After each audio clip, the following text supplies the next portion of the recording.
ब्रह्ममूर्ति संत जगी अवतरले, ब्रह्ममूर्ति संत जगी अवतरले उद्धराया अने दिन जना ब्रह्मादिक त्यांची वंदिती पायवनी नाम घे वदनी दोष जाती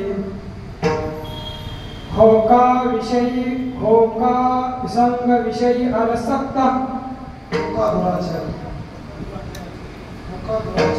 होका दुराचारी विषयी आसक्त संत कृपे त्वरित उद्धरते ब्रह्मादिक ज्यांची वंदिती पायवनी नाम घे वदनी दोष जाती अखंडित नामा त्याची वाट पाहे अखंडित नामा त्याची वाट पाहे निशिदिनी न्याय सत्संगती ब्रह्मादिक ज्यांची वंदिती पायवनी दोष नाम घे वदनी दोष जाती विठाला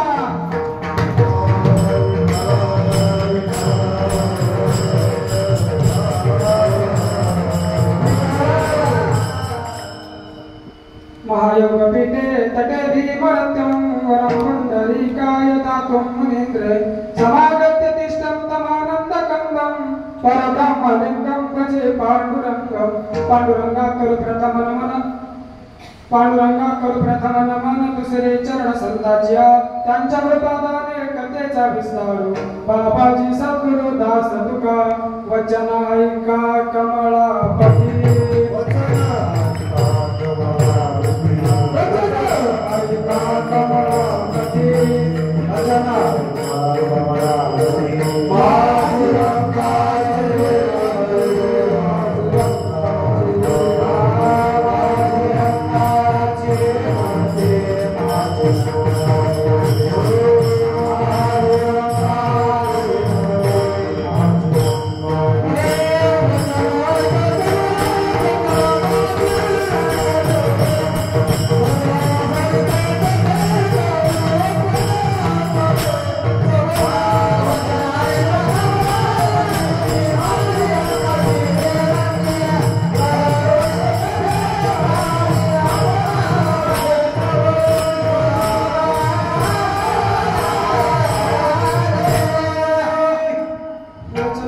कमलापती माझी रंकाची विनंती करजोडी तो कथे काढी आपण असावे जवळी आता बंधू वेद माता श्री शारदा ब्रह्मसुता सप्तमूर्वा देवता मोहमाया जे उठवी शब्दांकुर व देवै करी अपार शब्दांच्या अभ्यंतर करू न दावे जे धैष्ठांची समाधी वरिष्ठांची कृतबुद्धी विद्या अविद्या उपाधी तोडून टाकी जो पाहता आढळे परी विचार करिता नाढळे जयाचा पार न कळे रमादिकांसी ब्रह्ममूर्ती संत जगी अवतरले उद्धराया आले जनजना ब्रह्मादिक त्यांची वंदिती पायवनी नाम घे वदनी दोष जाती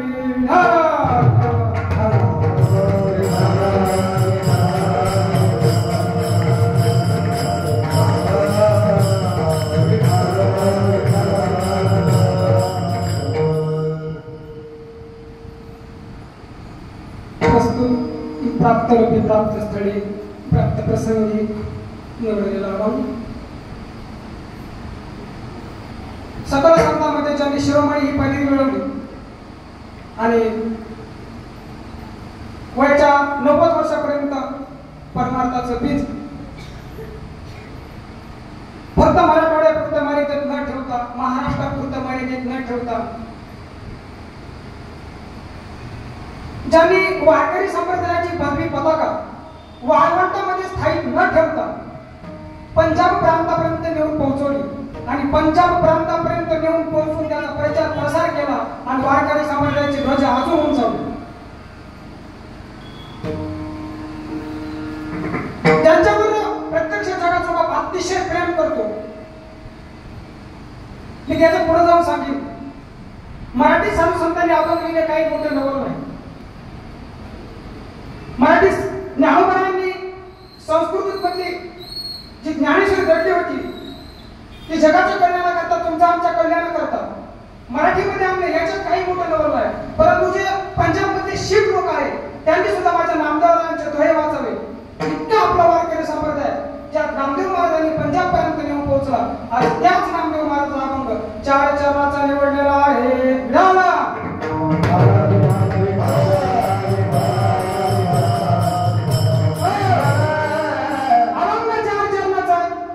जवळपास सर्वांच्या पाठांतरातला आहे. अभंग जरी चार चरणाचा असला तरी नामदेवराय या अभंगातून संत अवतीर्ण होता. तर कशासाठी होता त्यांचं प्रयोजन सांगितलेले.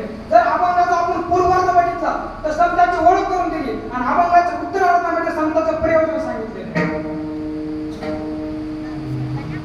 बघा, मी नेहमी सांगत असतो, एक देव आहे, एक तुम्ही म्हणजे जीव आहे. तुम्ही आणि मी आपण जीव आहोत. तुम्ही आम्ही म्हणजे जीव आहोत. एक देव, एक जीव आणि एक संत आहे. ज्यावेळेस जगावर अधर्म येतो, धर्माला ग्लानी येते आणि अधर्म वाढत जातो, त्यावेळेस भगवंत स्वतः येतात. यदा यदा धर्मस्य ग्लानिर्भवति भारत सर्वत्र पाठांतर. म्हणजे भगवंताला आणावं लागतं. आणि तुम्ही आम्ही पूर्वकर्माचं फळ आपल्याला भोगावं लागत असल्यामुळे तुम्हाला आणि आम्हाला जन्म घ्यावा लागतो.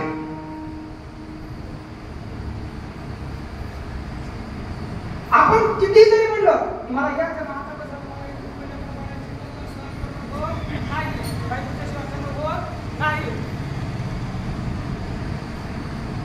पण असं होणं शक्य नाही. तुम्हाला आम्हाला मागच्या जन्मीचं कर्म केलं असल्यामुळे या जन्मात ती भोगावं यावं लागतं. आणि आपण एवढे सूर्य नाही माया सगळं तुमच्या आमच्याकडून कळत न कळत पाप करणं होतच असतं. कारण आपण एवढे तत्वज्ञानी नाहीये की तुम्हा आम्हाला पाप काय आणि पुण्य काय ह्या गोष्टी कळतात. परंतु सध्या एक गोष्ट सगळ्यावर होती ती म्हणजे याच्यासाठी माणूस कुठल्या खडीला जाईल याचा कुठलाही भरोसा राहिलेला नाही. आणि त्यामुळे तुम्हाला आम्हाला पाप कळत असून पुण्य कळत असून तुम्ही आम्ही करतो. आणि ह्याचा परिणाम म्हणून तुम्हाला आम्हाला पुन्हा त्या कर्माचं फळ भोगण्यासाठी पुन्हा नवीन जन्म घ्यावा लागतो.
तुझ्या पद्धतीने तुम्हाला सांगतो.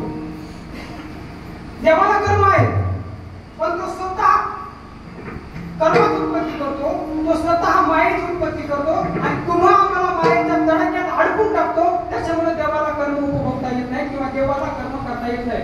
पण काही काही कर्म असे ते देवाला सुद्धा करावे लागतात. तर त्या कर्माचा आता मी तर स्पष्टपणे उल्लेख करत नाही, कारण तो विचार सगळ्याचा लागेल. मी जर तिकडे गेलो तर पुन्हा इकडे आले टाइम लागतो.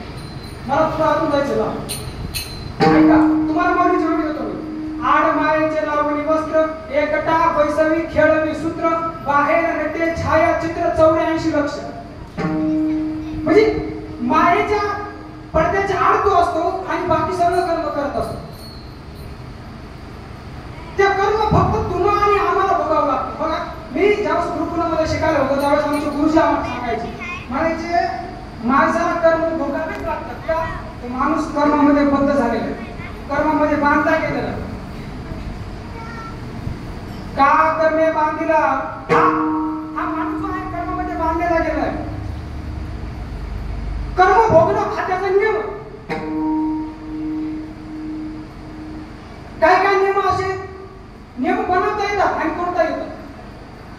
काही काही नियम असे नियम बनवता येत नाहीत पण तोडता येतात. काही काही नियम असे बनवता येत नाहीत आणि तोडता येत नाही. आणि काही काही नियम असे बनवताही येतात, बनवता येतात आणि तोडता येतात. कर्माचे नियम सांगतो तुम्हाला मी. पहिला नियम असा आहे की बनवता येतो आणि तोडता येतो. कुठला नियम आहे? उदाहरणादाखल 1 डिसेंबरला केलेला नियम. साधं सोपं सरळ सांगतो, तुम्हाला सांगायला सोपं आहे. काय नियम केला? उद्यापासून कुठल्या प्रकारचं व्यसन करायचं नाही. कधी केलं नियम? बोला कधी केला? तुम्हाला बोलायचं मी कीर्तन बोला तुम्ही 1 डिसेंबरला नियम केला. बरोबर आहे? तुम्हाला समजेल का? हो. पुढे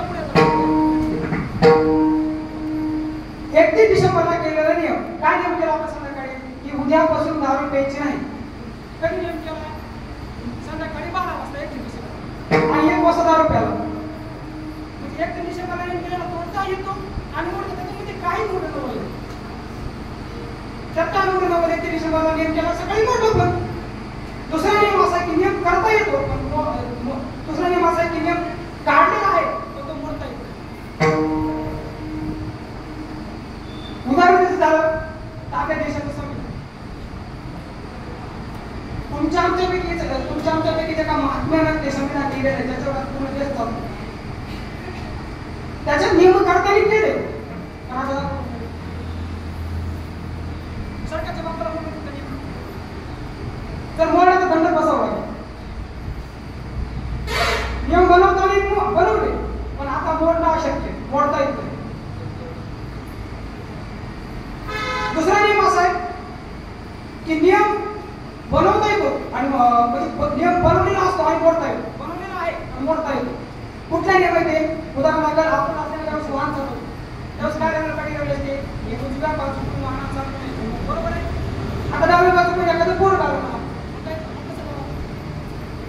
आता नियम लावलेला आहे उजव्या बाजूकडून वाहन चालू नये. डाव्या साईडला एखादं बोर्ड आलं किंवा कुणी आलं काही मुंगी वाहन म्हणजे नियम बनवलेला आहे, पण वेळ प्रसंगाला आपण तो नियम सुद्धा बनवला. आणि एक नियम असा आहे तो बनवता येत नाही आणि तोडता येत नाही. ते नियम म्हणजे कर्माचा.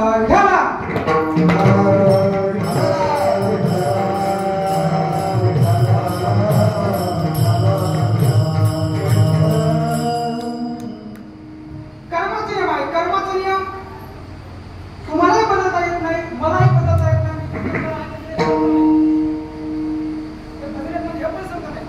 बाबा बाप्पा म्हणजे हे बी संत नाही. आपल्यापैकी कोणीच मोठं नाही. म्हणजे प्रत्येकाला कर्म हे समान आहे. मग तो कलेक्टर असेल ना, त्याकडे पंतप्रधान असेल, प्रत्येकाला कर्म समान आहे. आता मी जर तुमच्या घरी आलो तर तुमच्याकडे काय नियम आहे? तुम्ही जर हरिपाठ करत असाल तर मला तुमच्याबरोबर हरिपाठ करणं भाग आहे. तुमच्याकडे नियम होतो. मी जर म्हटलं तुम्ही हरिपाठ करायला बाहेर करून तुमच्याकडे पाहुणे तुमचे नियम पाळणं माझं कर्तव्य आहे. तुम्ही जर माझ्या घरी आला माझे नियम तुम्हाला पालन करता येईल तुमचं. तसं हे कर्माचे नियम आहे. कर्माचे नियम प्रत्येकाला पाळावे लागतात आणि त्या नियमाप्रमाणे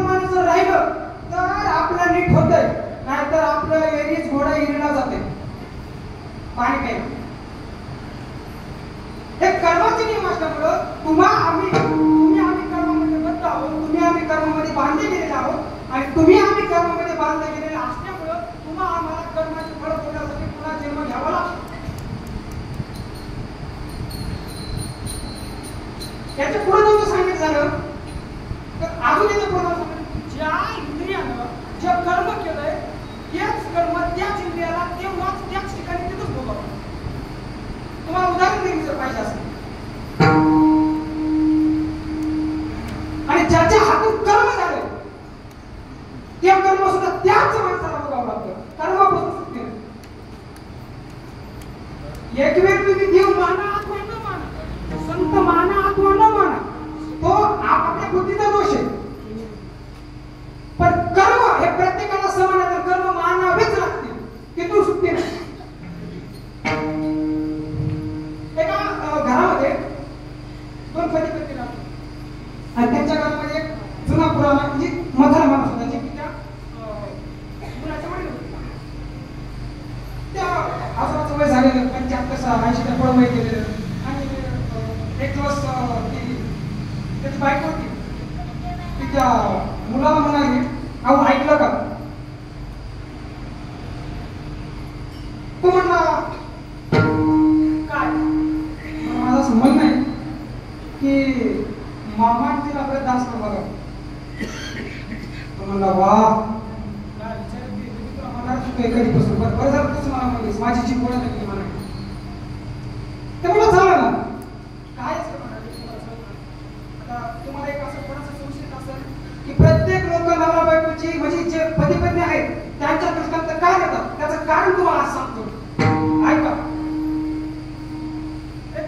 शास्त्रानं माणसाला नियम सांगितलं की जोपर्यंत माणूस 5-6 वर्षापर्यंत त्याच्या स्वतःच्या हाताने जेवढा त्याला चांगलं कळत नाही तोपर्यंत आईचं उष्ट खाणं हा लहान लेकराला अधिकार. पण ज्यावेळेस त्या माणसाला कळायला लागतं त्यावेळेस त्याला कोणाचं उष्ट खाचावं.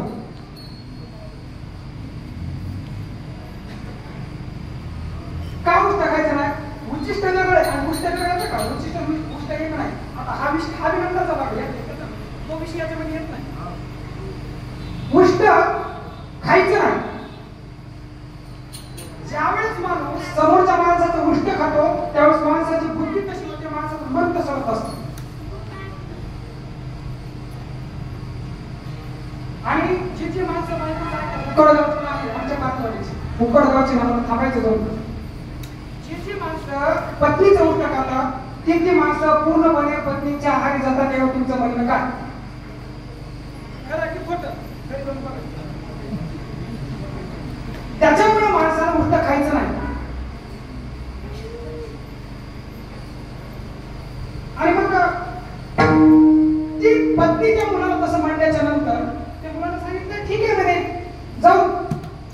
मग त्या बाप्पाने विचारलं म्हणे काय हो तुम्हाला माझा विचार आहे मला राहता का?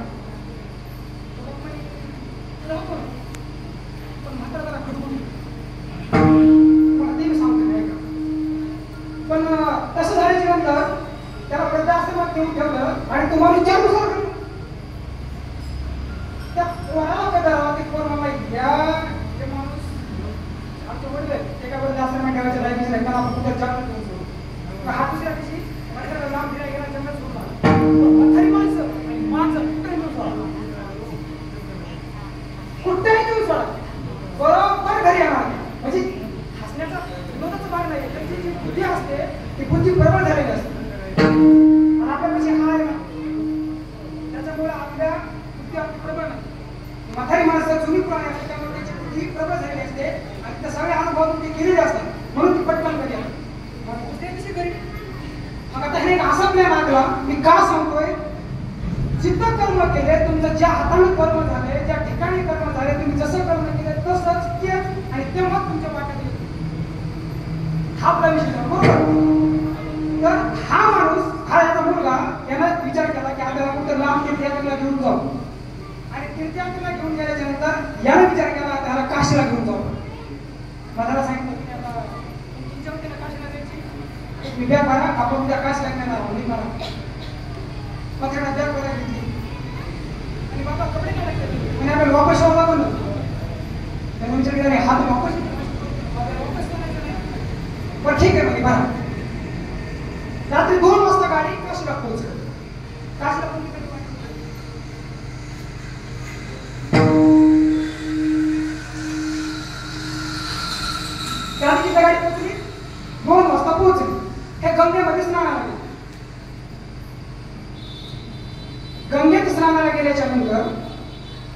त्या मुलानं सांगितलं आता नाही थोडंसं उद्या होते सकाळी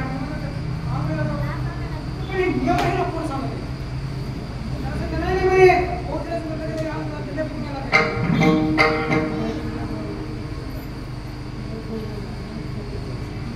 मात्र सांगतो नको सकाळी आपण स्पष्टपणे दिसू दे आपण त्या सकाळी प्रांगण झालेली सकाळ असते त्या प्रांगण सकाळी आपण जाऊया निवांत आपण आंघोळ करू दर्शन करू मग घरी जाऊ पण ह्याच्या मनामध्ये प्लॅन होता की म्हातारा घेऊन घेऊन जायचं आपल्याला पण म्हातारा की आम्हाला कुठंच म्हातारा फक्त पाय पडून हाताने असं असं नाही करायचं बाबा तसं नाही तुम्ही ज्या टाइमला आले त्याच टाइमला पुन्हा कुठे म्हातारा कपडे काढायला हवे फार म्हातारा इतक्या पाण्यात पुन्हा इतक्या पाण्यात गेलं इतकं पाणी आलं घरा बघितलं त्या सोडलं पण म्हातारा बाबा सोडा मला तुम्हाला घरी यायचं नाही तुम्हाला मारण्यासाठी आले मला अरे तिथं बापाचा तिरस्कार होतो सून सासऱ्याचा तिरस्कार करते मुलगा बापाचा तिरस्कार करतो त्या घरामध्ये कुणाला सगळं वाटतं मला मी तुझ्या घरी जागायचं नाही मग बाबा सोडा मला तुम्ही नको आहात पण म्हातारा काही सोडायला तयार होईल म्हातारा सांगितलं सोडतो पण या का आठवण मला इथं मारू नको तुला पण त्या पुलावून ढकलून गेलो आणि इथं मारलं का तुम्ही म्हणलं तुम्ही मारलं थोडं ते नाही माझी इच्छा आहे नाही मला तुम्हाला आता मध्ये येत ना तुम्ही जर बाहेर आले तुम्ही 100% माझ्या पाठीमागे तुम्ही मला नकोच आहात घरामध्ये तुम्हाला मला मारायचं चांगले काय तर मला मार मी तुला मारण्यासाठी चांगले आहे तुम्हाला मारण्यासाठी आणण्यासाठी मारायला काय फक्त माझी एक आठ शेवटची इच्छा पूर्ण कर त्या पुलावर रे आणि तिथून मला ढकलून दे बघा इच्छा काय म्हणली पुलावर नाही आणि तिथून मला खाली ढकलून दे मग ते म्हणून सांगितलं असं का म्हाताऱ्याने सांगितलं कारण मी माझ्या बापाला त्याच पुराण ढकलून दिलं का सांगतोय मी जिथं तुम्ही कर्म कराल जे कर्म कराल ज्या ठिकाणी कराल आणि जसं कराल तसंच त्याच ठिकाणी त्याच वाटेला तुमच्या आमच्या कर्माला येतं आणि ते तुम्हाला आणि मला भोगण्यासाठी जन्माला यावं लागतं विठाला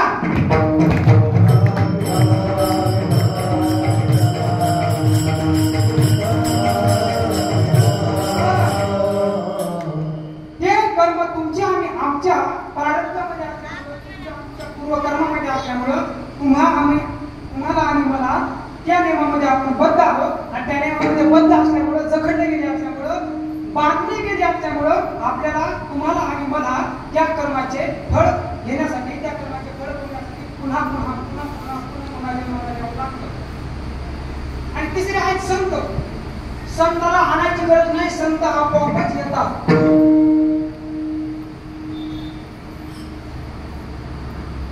का तर त्यांना जगाचा कळवळ असतो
जगामध्ये बंद झालेलो आहोत. तुम्ही आम्ही जे दुःखामध्ये सडत आहोत त्या जनजीवाला दुःखातून काढण्यासाठी, कर्मातून बाजूला सारण्यासाठी आणि प्रपंच वेगळा करून परमार्थाच्या मार्गावरती आणण्यासाठी संत अवतार घेत असतात. त्यांना आणायची गरज नसते.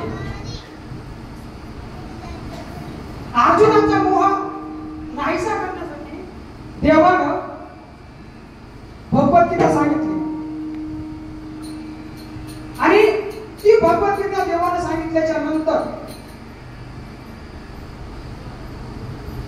अर्जुनाचा मोह नाहीसा झाला.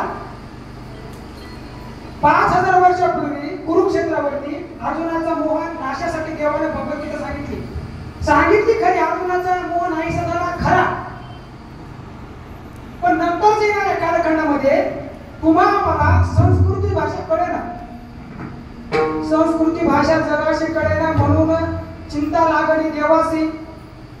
ही संस्कृती भाषा तुम्हाला मला कळेना म्हणून देवाला चिंता लागली आणि मग देवाने त्या संस्कृत भाषेचा मराठीमध्ये अनुवाद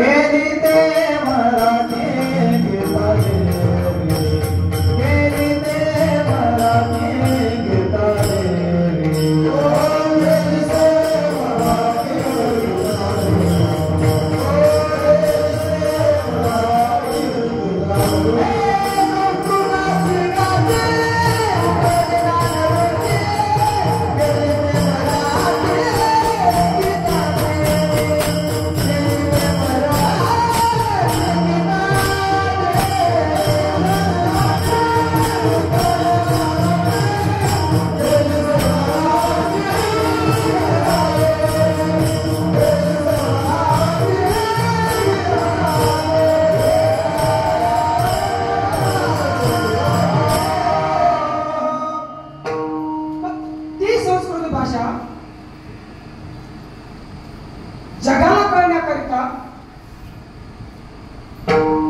भगवंताला चिंता लागली. ही संस्कृत भाषा आता कळेल कशी? आणि ज्यावेळेस सर्व देव भगवंताकडे गेले आणि भगवंताला सांगितलं तुम्ही आता अवतार घ्या, कारण जी तुम्ही भगवद्गीता 5000 वर्षापूर्वी अर्जुनाचा मोह नाहीसा करण्यासाठी कुरुक्षेत्रावर सांगितली त्या भगवद्गीतेचा उपयोग झुरी आहे, झिरो उपयोग आहे, शून्य उपयोग आहे, कारण लोकांना संस्कृत भाषा कळेना. पण देवाने सांगितलं सत्ययुगात मला पाप आणि पुण्य करणारे लोक एका युगामध्ये मला पाप आणि पुण्य करणारे लोक. द्वापार युगामध्ये कंसाने पाप केला अशा अनेक पापित्य मला पण कलियुगामध्ये पाप करणारे लोक तर मला सर्व संत मंडळी एकत्र आली आणि संत मंडळी सांगितलं जर तुला जायचं नसेल तर आम्हाला जाऊ दे. मग त्यावर सांगितलं तुम्ही ग्रंथ केली तुम्ही काय मला ठेवा. पण साधू संतांनी सांगितलं की तुला जर यायचं असेल तर तुला तुझं देव पण सोडावं लागेल. आणि मग त्या संस्कृत मधली भाषा मराठीमध्ये आणण्यासाठी देवाने पहिला अवतार घेतला तो म्हणजे आळंदीला ज्ञानोबाच्या रूपात. आणि मग त्या मराठीवर पहिली टीका झाली ती म्हणजे ज्ञानेश्वरी. एवढ्या तुम्ही जर तुम्हाला मला काही गोष्टी समजत असतील तर संत जवळ येतात, ते पण हात फिरवतात आणि हात फिरवून आपल्यासारखं त्यांना बनवतात आणि मग आपल्यासारखं बनवून त्याला नीट प्रेमाने समजून सांगतात की परमार्थाचा मार्ग कोणता आहे, म्हणजे पापाचा मार्ग कोणता आहे, पुण्याचा मार्ग कोणता आहे, सत्याचा मार्ग कोणता आहे, खोट्याचा मार्ग कोणता आहे, हे सर्व गोष्टी त्याला उपदेश करतात आणि स्वतःसारखं बनवून एकटा स्वतःचा अधिकार त्याला देतात. जर अधिकाराच्या बाबतीमध्ये बोलायचं झालं तर देव आणि संत याच्यामध्ये खूप मोठा फरक आहे. देवाला संतांच्या बरोबरी कधी येत नाही. देवापाशी उद्धार नसतो, देवापाशी उद्धार असतो. घेऊन या चक्रगदा हाची धंदा करीतो, भक्तारागे पायापाशी दुर्जनाशी संवारे. डायरेक्ट उद्धार करतो आणि संत त्याला आपल्यासारखं बनवतात. हा देव म्हणला आणि संत कृपा कटाची नाळी दे, कृपा कटाची नाळी दे.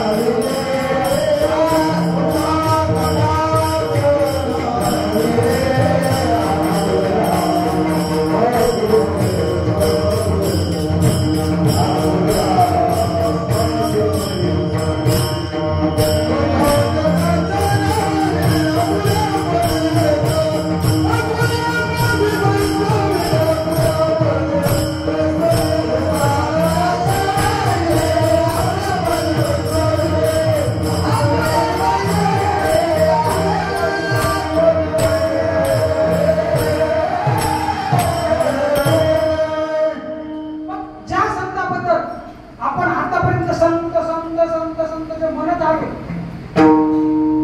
की नेमकं आहेत तरी कशी, आणि मग त्याची ओळख करून देतात नामदेव अभंगाच्या पहिल्या चरणात.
भगवद्गीतेमध्ये 8 प्रकारच्या मूर्ती सांगितलेल्या आहेत. कोणत्या कोणत्या?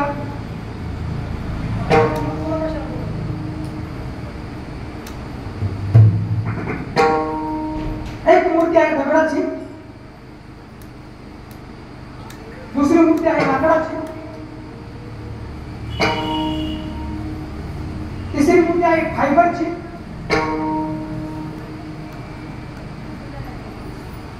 चौथी मूर्ती आहे रेतीची, पाचवी मूर्ती आहे रंगरंगोटी करून काढलेली, सहावी मूर्ती आहे भिंतीवरती काढलेली मातीने जिंकलेली, आणि आठवी सगळ्यात महत्वाची मूर्ती सांगितली ती म्हणजे मनोमय मूर्ती. आता या 8 मूर्तीमध्ये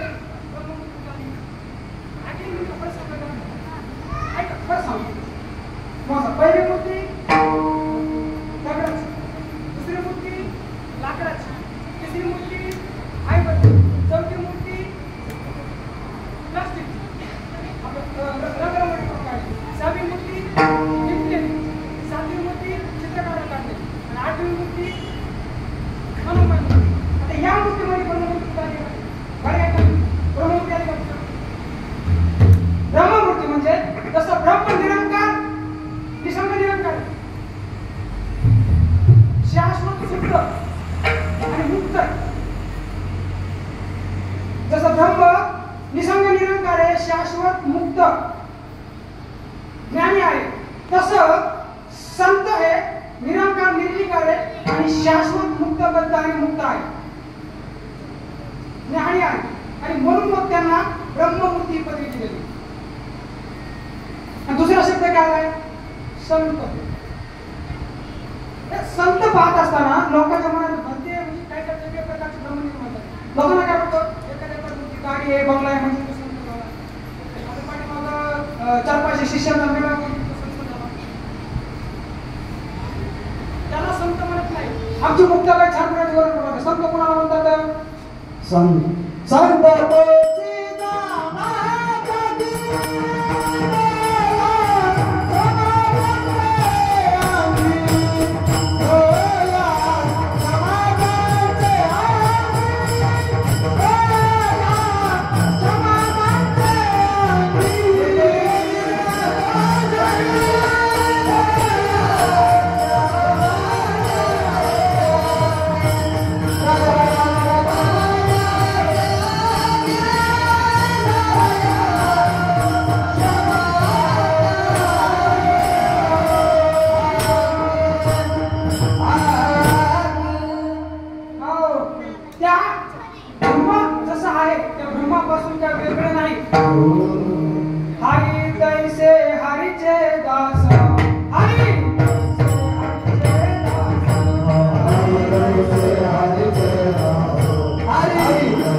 जीव चैतन्य आणि संत चैतन्य. म्हणजे जे चैतन्य स्वतःच्या महिमेमध्ये गुंग असतं त्याला देव चैतन्य म्हणतात. जे चैतन्य दुःख भोगत असतं, ज्या चैतन्याला ज्ञान नाही, जे चैतन्य आज्ञा नाही, हे जे शरीर मिळाले, या शरीराचा ज्याला अहंकार आहे, जो संसारामध्ये गुंतलेला, ज्याला परमार्थ नकोय, ज्याला देव कळत नाही, ज्याला देश कळत नाही, ज्याला धर्म नाही, ज्याला संत नाही, तो आहे जीव चैतन्य. आणि मग या जीव चैतन्याला शिव चैतन्य बनवण्याचं काम आणि या सर्व जे आपल्या जीवनातले वाईट मार्ग आहे, या वाईट मार्गातून चांगल्या मार्गाला लावण्याचं काम जे चैतन्य करत असतं, ज्या शिव चैतन्यासाठी अखंड जे चैतन्य तळमळत असतं त्याला संत चैतन्य म्हणतात. याच्यातून जर सोपं करायचं झालं तर देव, जीव आणि संत जे स्वतःच्या मनामध्ये गुंग असतं त्याचा काही विषय येत नाही. दुसरं आहे जे अखंड दुःख भोगत असतं ते जीव, आणि त्या खरुपी जीवाला सुखरूपी नावेतून, नामस्मरणारूपी सागरातून जे नावाडी आहे ते त्या नावेतून पार करण्याची जबाबदारी त्यांनी घेतलेली आहे. त्यांचं हृदय त्या जीवासाठी अखंड तळमळत असतं. ते जीव म्हणजे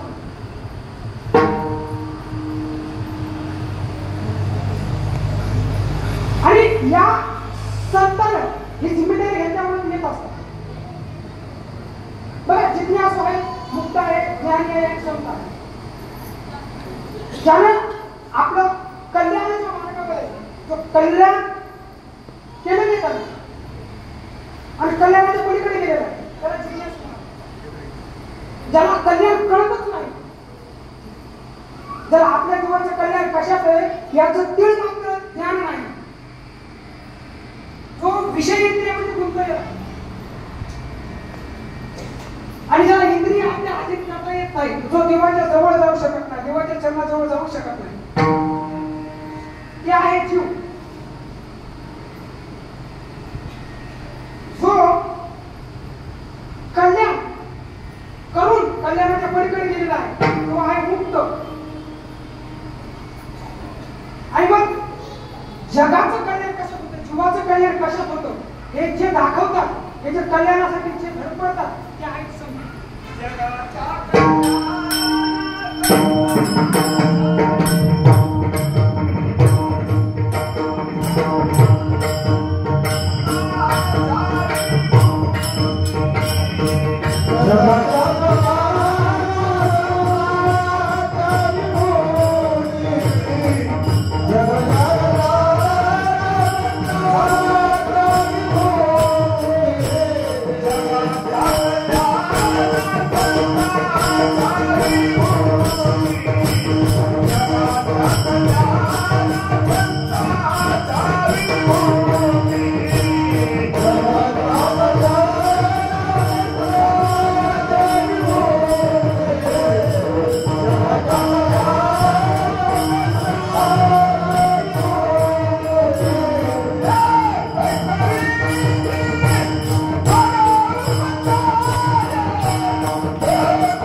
विचारतो उत्तर असं आहे की उद्धराया आले 3 जण उद्धार करण्यासाठी आले. कुणाचा? 3 जण. हा शब्द महत्वाचा. एक अभंगाचा अर्थ आणि अर्थ समजा भाषा, कारण अभंगाचा अर्थ आणि अर्थ समजला तर अभंग समजा ती माझी प्रमाणे म्हणून तुम्हाला अर्थ आणि अर्थ समजून आता ते 3 शब्द आला. व्याकरणाच्या दृष्टीने विचार करायचा झाला तर दीर्घाचं पहिली वेळांची आली तर दिवस होते. आता दीर्घ दुसरी वेळांची आली तर दीर्घ म्हणजे गरीब तुकडा थोडक्यात त्याला मला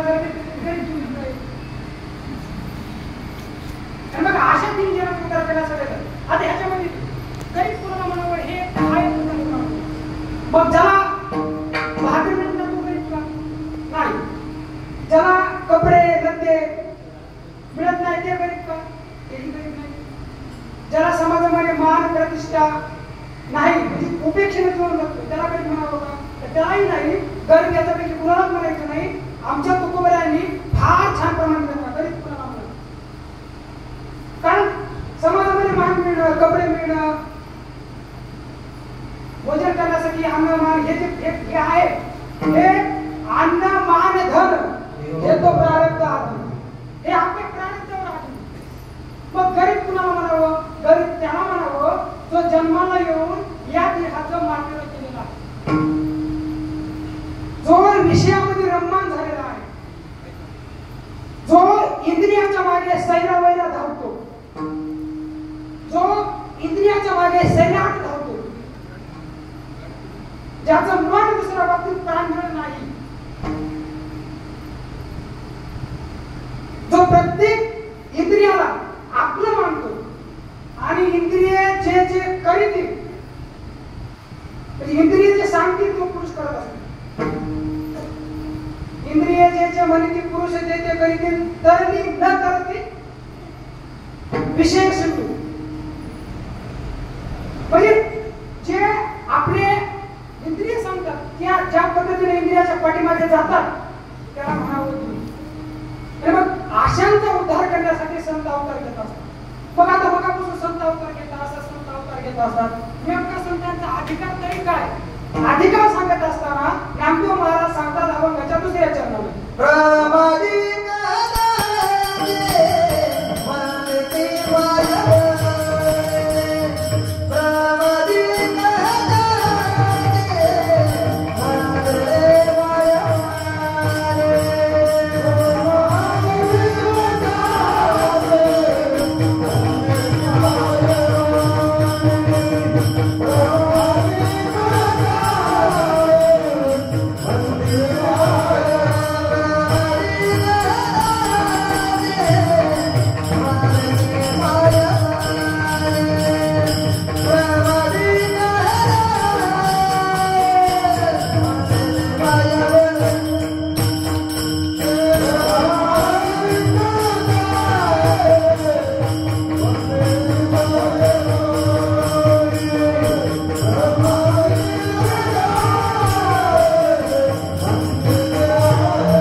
नाव घेतल्याने फक्त दोषच पळून जातात का? तर दोष पळून जात नाही. जर तुम्हाला उदाहरण द्यायचं असेल तर रामेश्वर भट्ट त्यांच्या अभंगातून सांगतात, त्यांच्या आरतीतून सांगतात. काही काय संत असे त्यांचं नाव घेतल्यानंतर यमाला सुद्धा धक्का. तुकाराम तुकाराम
राम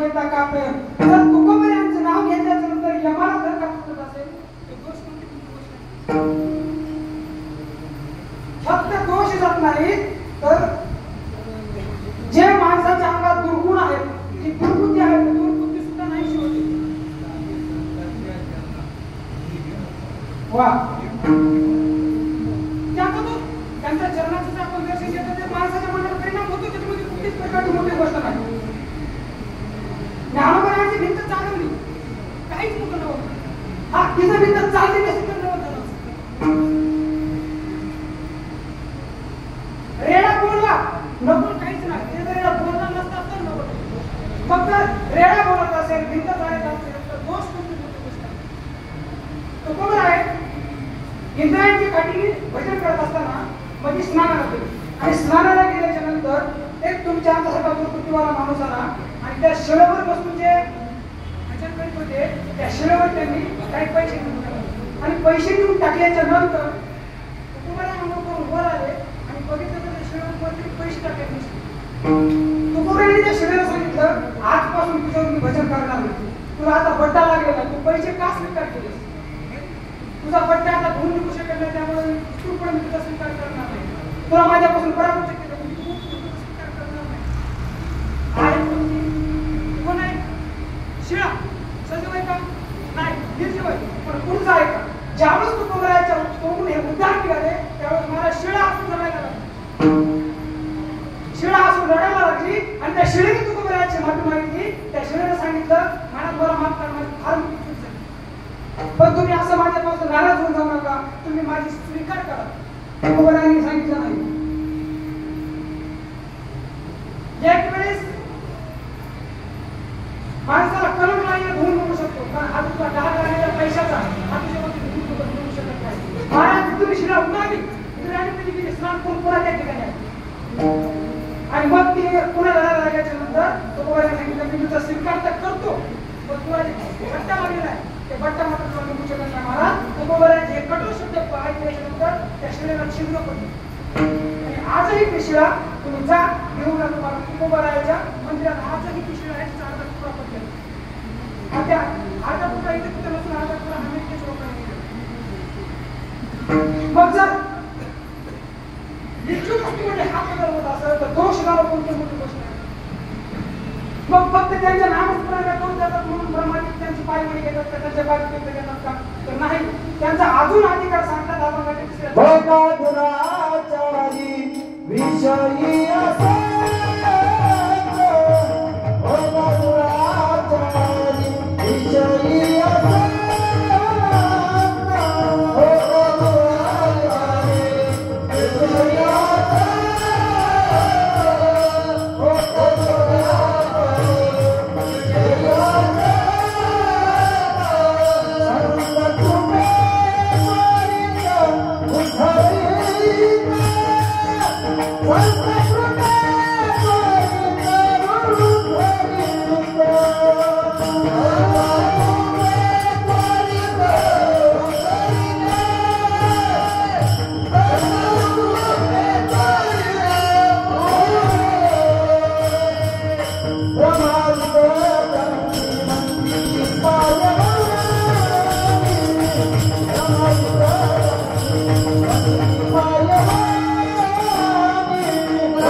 करायचा आहे तर त्या माणसा पैसे त्याला उद्धार करतात. हा अधिकार संतान पैसे असतो. उद्धार करू शकत नाही. आज जर तुम्ही कधी हळदीला गेला तर सद्गुरू जोग महाराजांचं वारकरी शिक्षण संस्था आहे. जर आपल्या विकून हळदीला गेला असेल 1917 गुरुनानक स्वामी सद्गुरू जोग महाराज यांनी वारकरी शिक्षण संस्था पूर्ण केली आणि 2017 त्या वारकरी शिक्षणात 100 वर्ष पूर्ण केली आणि मोठा सोहळा साजरा झाला. जी वारकरी शिक्षण संस्था विद्यार्थ्याला फी नाही आणि शिक्षकाला पगार नाही अशी ती वारकरी शिक्षण संस्था तिथून हजारो वारकरी तयार होतात. हजारो कीर्तनकार दरवर्षी बाहेर पडतात. त्या वारकरी संप्रदायामध्ये 4 महान विभूती होऊन गेले. लक्ष्मण महाराज, मामासाहेब दांडेकर, नथुराम बाबा राजपूत आणि विठ्ठल बाबा फुले. 4 विभूती होऊन गेल्या. त्यांच्यापैकीच असणारे कदाचित तुम्हाला माहित नसेल परंतु मी मामासाहेब दांडेकर तुम्हाला छोटंसं कीर्तन कळालं त्यांच्या कीर्तनातून मी हा दृष्टांत ऐकला आणि नजरसिंग बाबांचं सुद्धा आहे. त्या काळामध्ये एक महाराज ठोंबरे जे त्यांच्या नगरमध्ये मी का सांगतोय होका दुराचार विषय आसक्त आणि संत कृपे त्वरित उद्धारते. जर संतांची कृपा झाली तर कितीही दुराचारी असू त्वरित उद्धार आपल्यासारखं करतात. नगरपाशी शिवणी म्हणून गाव आहे. त्या शिवणीचे असणारे ते ठोंबरे बाबा. पण ते ठोंबरे बाबा विषयाने जास्त केले. म्हणजे आता ज्या काही वाईट गोष्टी आहेत जसं की जुगार झालं, मद्य झालं, दारू झालं, मांस खाणं झालं, तुम्हाला माहिती तेवढं जेवढ्या वाईट गोष्टी असा एकही त्यांच्याकडे गुण सगुण नव्हता. प्रत्येक त्यांच्याकडे वाईट गुण त्यांनी प्रत्येक कामं केले होते. पण मनाने निर्मळ मनाने तुमचा त्यांच्याकडे एक वारकरी येतो आणि मग बरेच दिवसाच्या नंतर वारकरी आल्याच्या नंतर त्या वारकऱ्याने सांगितलं बाबा माझी इच्छा आहे मान्य करा. तुम्हाला सांगतो मी येतात असू द्या तो आपला भाग नाही पण एकटा माणसाने तर असं एवढं म्हटलं नाही. आम्ही नेहमी सांगत असतो इतर बेकाळपेक्षा गप्पे वारकरी कधी चांगला पटतंय का बाबा. बेकार माणूस कधी चांगला वारकऱ्याला गप्पे राहते तो जिंदा होता. आणि मग त्यांनी बाबाने इच्छा मांडल्याच्या नंतर बाबाने सांगितलं तुम्ही एकदा माझ्यासोबत आळंदीला चालतो. मग त्यांनी सांगितलं आमचं कुठे एवढं मोठं नशीब की आम्ही आळंदीला गेलो. आम्ही विषयामध्ये ग्रस्त गेलो. आम्हाला कुठचा दारूपणा मोठा जे नाही केलं आम्ही लावण्याला अशा आम्हाला आले. मग आम्ही आळंदीला करणार ते आमचं कुठे एवढं मोठं नशीब की आम्ही आळंदीला गेलो. त्यांनी सांगितलं माझी शेवटची इच्छा म्हणून पूर्ण करा नाही तर मग तुमच्या घरी माझी वारी माझी जाते त्या वारीला तुमच्या घरी येणार नाही. त्या बाबांची इच्छा म्हणून त्यांनी सांगितलं मग आळंदीला येतो पण माझी पिंडी सोबत घ्यावं. पिंडी म्हणजे हेच खेळणारे पत्ते पिसणारे सोबत बसणारे पिंडी सगळे सोबत घ्यावं लागलं. बाबांनी सांगितलं घ्या.